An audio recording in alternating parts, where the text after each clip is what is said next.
Our resistance part from all the resistance that we spent, non-violence resistance movement and committees against occupation in general, but we also focusing more in Hebron, our efforts, because Hebron is the only city you can see settlers who are living in heart of the city. They consider Hebron it's a Jewish city for them. It's belong for them, and they are both many of settlers and settlements between the Palestinian people, and they are isolated the Palestinian people about each other's, the families about each other's.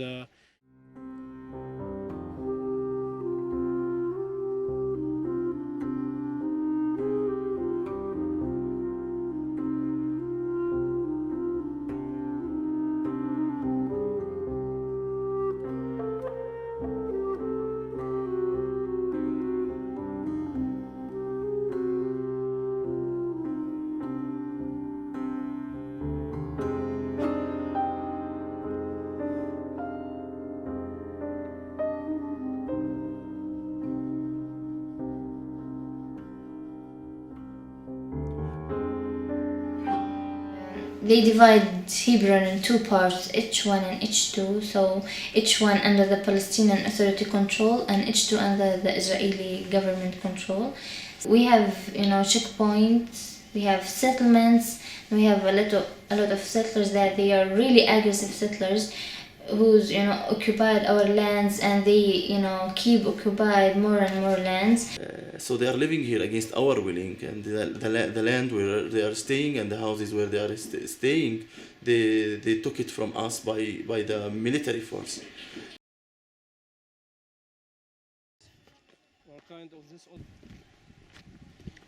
Behind of you is very close the settlement, which the settlers they call it Ramat Yashai. We call it Tel Irmei, the settlement, and you see the Israeli flag. It's back from or behind our center. We are the only place here, our center, the only place we have a Palestinian flag. Is like and expressing and expose our challenge for the settlers exist in the Palestinian area. So we have a Palestinian flag over our center, in front of the settlement and in front of the Israeli flag there. Settlers for sure, they are stole it many of times. The army too.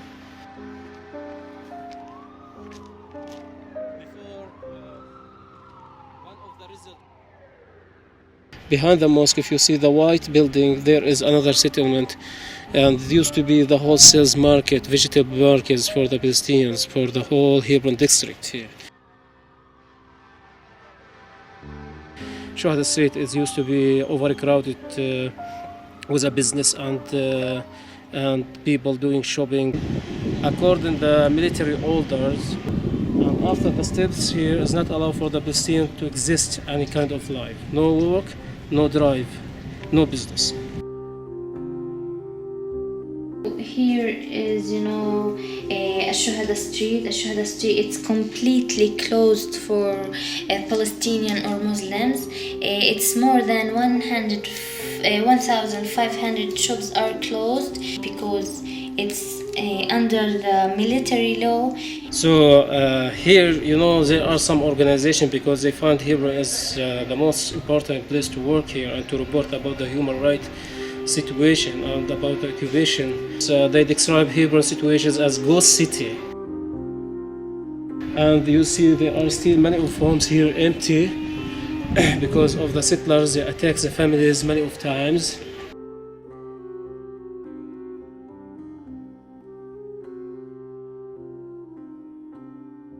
So there are some families who still lives here, but the families who still lives here, they have like special metal protection.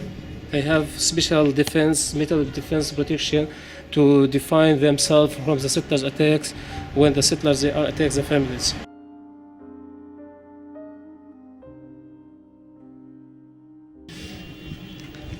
Before I put this, it wasn't possible to open the door, to leave it open as it is now. It wasn't possible to open these shutters and leave them open as they are now. Yani whenever I opened the shutters, I would receive stones immediately. And you see here, this window was replaced because of the stones. Another window there was replaced because of the stones. Settlers many times tried to climb up from underneath here. You see, it's easy. I all the time receive bad gifts. These stones I call bad gifts.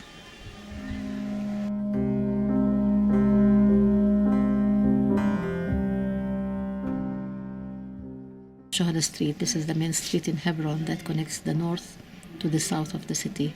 And it's nice to live at Shuhada Street, but it's sad. In the past, all the shops are here along the street.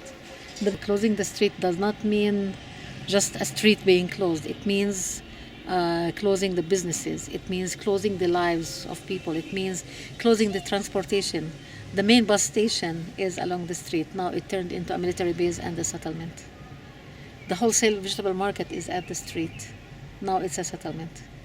You see, these settlers have the freedom to walk up and down the street. They have the freedom to use the street. They walk up and down freely without being bothered. And I don't have the right to use the street.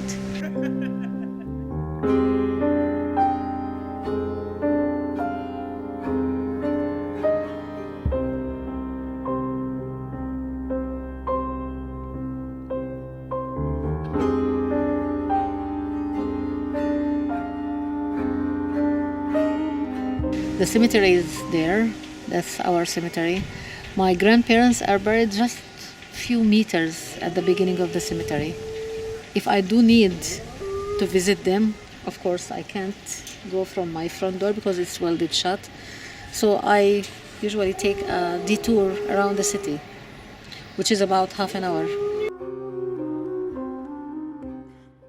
My front door is now welded shut, and it got welded shut because of the action the 13th of June, last June. And I opened the door to let the women go out of my house.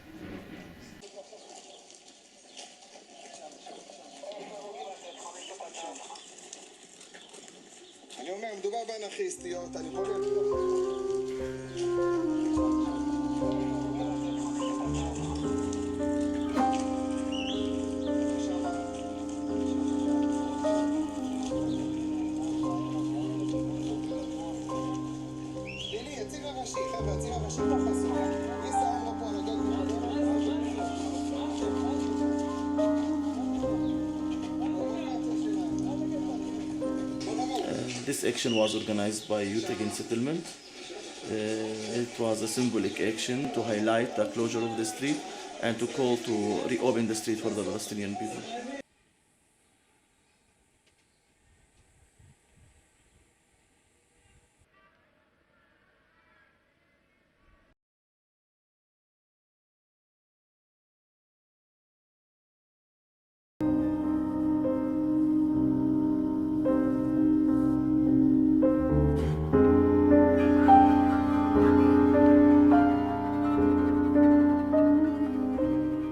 Let's say the Israeli settlers in West Bank are working hard to take over our land and to dismiss our people from Palestine. So to keep the Palestinian identity and to oppose the Israeli occupation policy and to protect the Palestinian people from the settlers' violence, we established a youth group, believe in non-violence, to work against the occupation and against the Israeli settlements.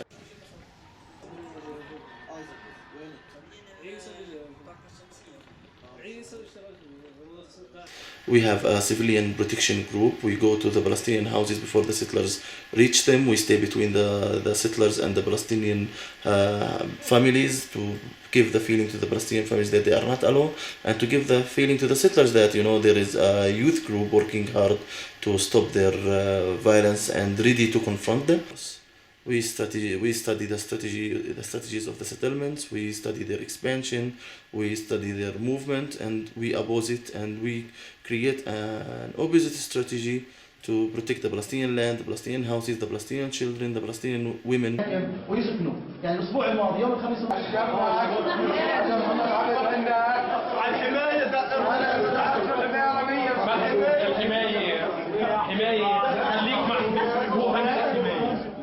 This video was filmed when we were inside one of the Palestinian building which the Israeli soldiers were trying to take it from the Palestinians.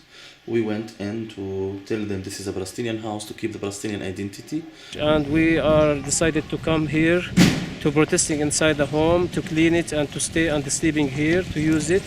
So the army, they were here, comes a lot of army, around like 100, maybe 150 soldiers and policemen. And we were only like 40 Palestinians, and including 8 international people was with us.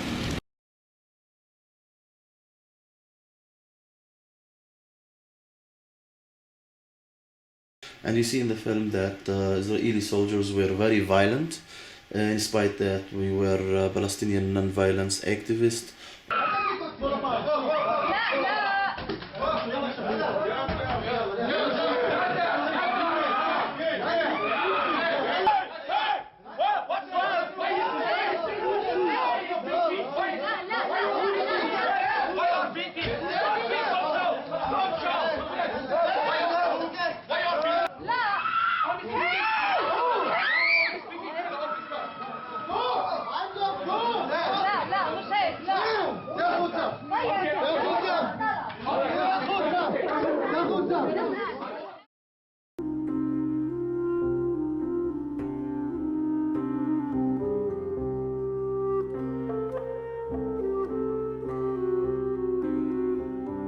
Like 2 years ago, I joined the Youth Against Settlement because we're living here in very hard situation, and so I thought it's our mission to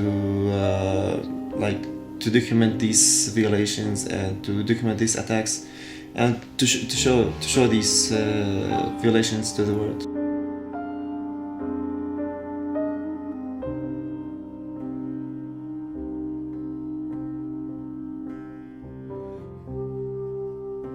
This is used to be one of the connections which is lead for Shuhada Street. And you see very obvious apartheid here. So after the Abraham massacre, which has happened in 1994, and we are the victim, the Palestinians, in this massacre, but Israel, they are still working in this massacre in different ways and different forms. So this is one of the faces of the result of the massacre.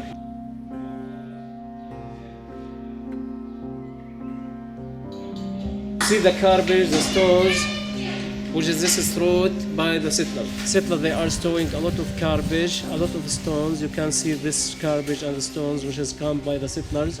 So the shopkeepers, they are managed or decided to put this protection, metal protection. But now they start to use another policy. So sometimes they're throwing dirty water, and sometimes also they use the oil cooking.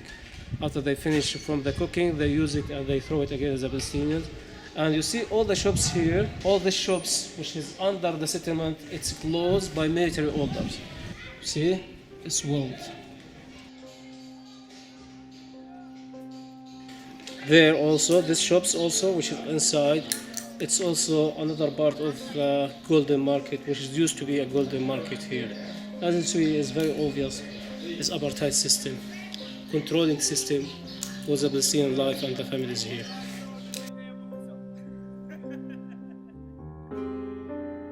Maybe you see the Arab sign, which is still inside. The Arab side written, this is a stop station for cars and buses.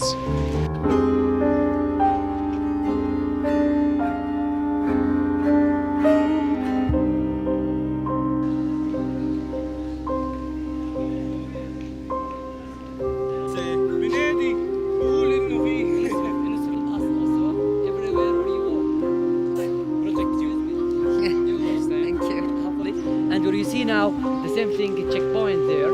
Anyone, if you want to pass to the school, to the houses, the army, you check him there, the first, and you come. And after 9.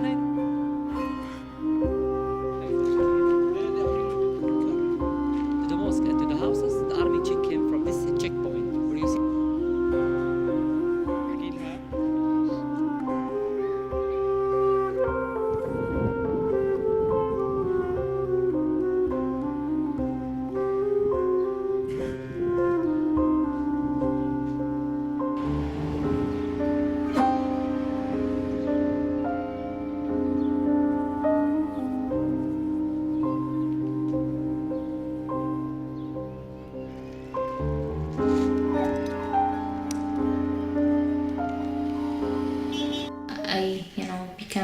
here to protect ourselves in non-violence way. We don't want to protect ourselves by guns or something like that. No, with every day I'm here. This center is an area which is under the Israeli control, so a lot of problems happen to us from the settlers or from the soldiers. They can't move freely. They can't, for example, go to take courses outside this area because of settlers and because of checkpoint. They can't be late. They throwing stones, garbage, they throwing vegetables, dirty water. They can attack anyone. They don't care if it's baby or young or old. They just want to attack the Palestinians. Of course, we have fear because the occupation is not peaceful occupation. It's the occupation. So we have a lot of fears because sometimes they attack the people. They beat the civilian here, and also many times they beated us. They attacked us in our houses in the street. My brother, when he was 10 years old, an extremist settler woman, her name is Yafat Shalom Al-Kobi, she attacked him. She put him in a corner and took big stone and crushed his teeth. So she tried to put the stone inside his mouth, to kill him, but he closed his teeth and she crushed his teeth. Our aim is to stop the occupation, to stop the attacks, to stop the violations. So we must not be violating people. We must not be attacking people. The Youth Against Elements merged from this situation to resist in peaceful way, to show the world, to say no for the illegal acts that these settlers are taking against the Palestinian. We meet a lot of international people from all over the world, from many different countries. A lot of them, they come here and we talk to them and we explain the situation for them. And also some of us go to other countries and speak about the situation, speak about... We do a lot of presentations, speaking tours. We give a political tour in Hebron. We empower our community by teaching them English, Hebrew, legal training, non-violence training, and something very, very important, we train our people and our activists to use the video camera to document the human rights violations and to document their activities, and use the social media to express their opinion and express their let's say, their resistance against the occupation. Here we put our, for example, stuff like cameras, the steel cameras for if any problem happened with settlers or with the soldiers, we can film or we can take a picture for the settlers or the soldiers who did these things. Also, we have video cameras, to protect ourselves. It's our gun. The camera's our gun.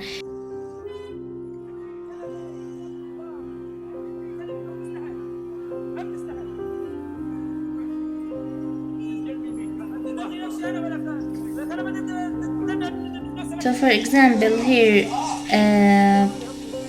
Israelis, occupied this land. And we just tried to stop them.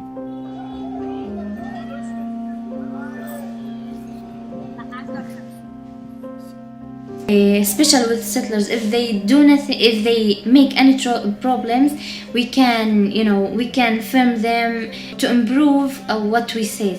Because if we want to go to the police station and to talk about settlers that they attacked us, they will not believe us. So we have to improve with us to make sure that they attacked us.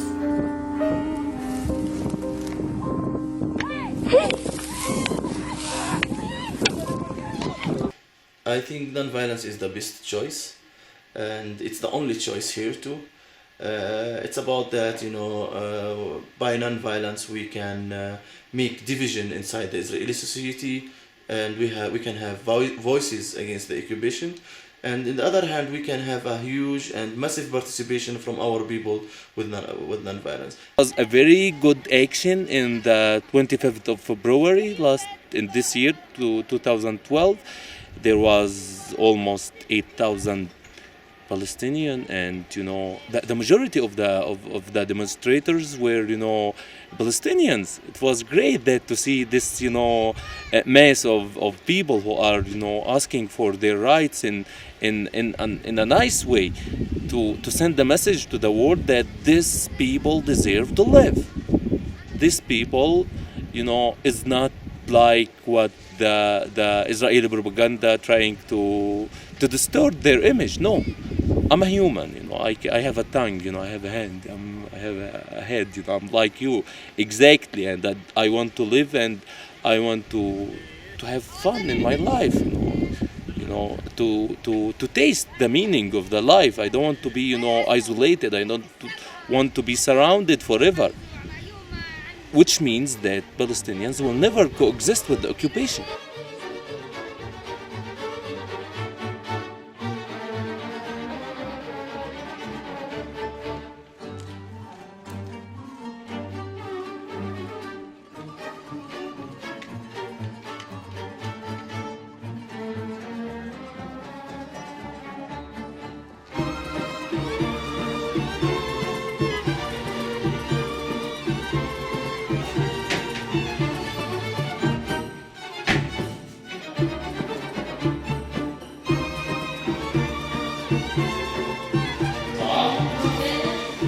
Okay, just do you need more?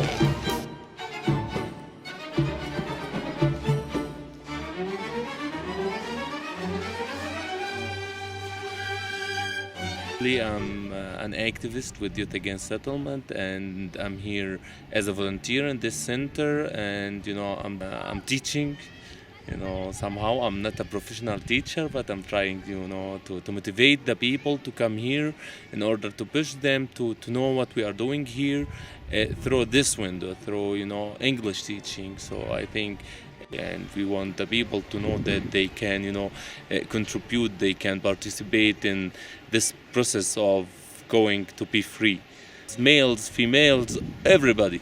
We are targeting him or her to come here to know what's going on. It's to believe that yes, we can do it. We can be free. Yes, we can do it, and we can be free. It's easy. It's a matter of time.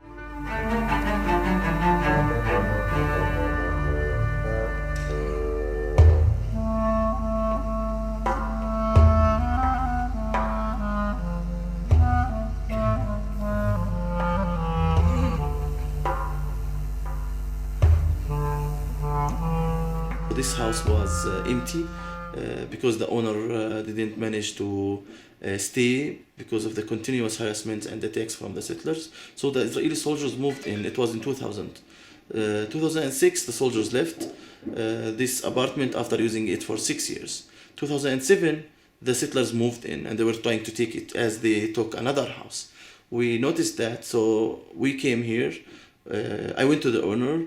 I rented the house from him in my name, and came with my friends. We were Israelis and Palestinians and international activists.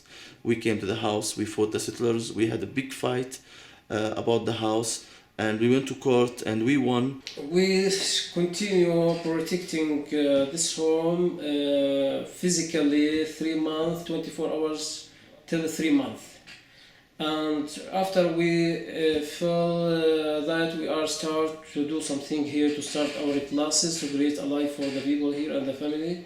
We start as 2 people, me and Isa, but we are growing up now. We are many now. We have Isa, Tamer, Murad, Akram.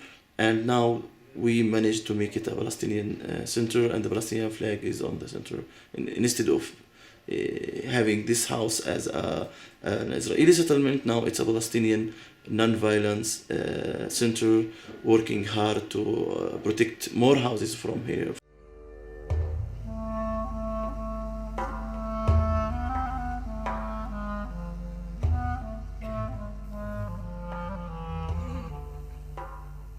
Here we are challenged with the life. Here challenged was a survive. Here to be or not to be. Because we are just zero far away from the settlers and from the settlements. So it's very hard to live close to them because they are very racist. They attacked me many times. They attacked the house here many times. They just recently burnt our sofa. They destroyed our wall. They destroyed our water pump. They took the Palestinian flag down and put an Israeli flag. They drew a graffiti, a hatred graffiti on the main wall. It says in Hebrew, Mavet la'Aravim, it means in English, death for Arabs. And a lot of throwing stones, they exposed themselves. When we had kids and, girls in the center. You can see there the soldiers, the new soldiers, they changed today. We don't know now if they are really good or they are bad, but we will see with the time. Last unit we talked with a lot of soldiers, and it's really nice to hear from them that they don't want to be here. So I met a soldier that he doesn't want to be in the military and he just want to go. He told me that I just want to go and make fun.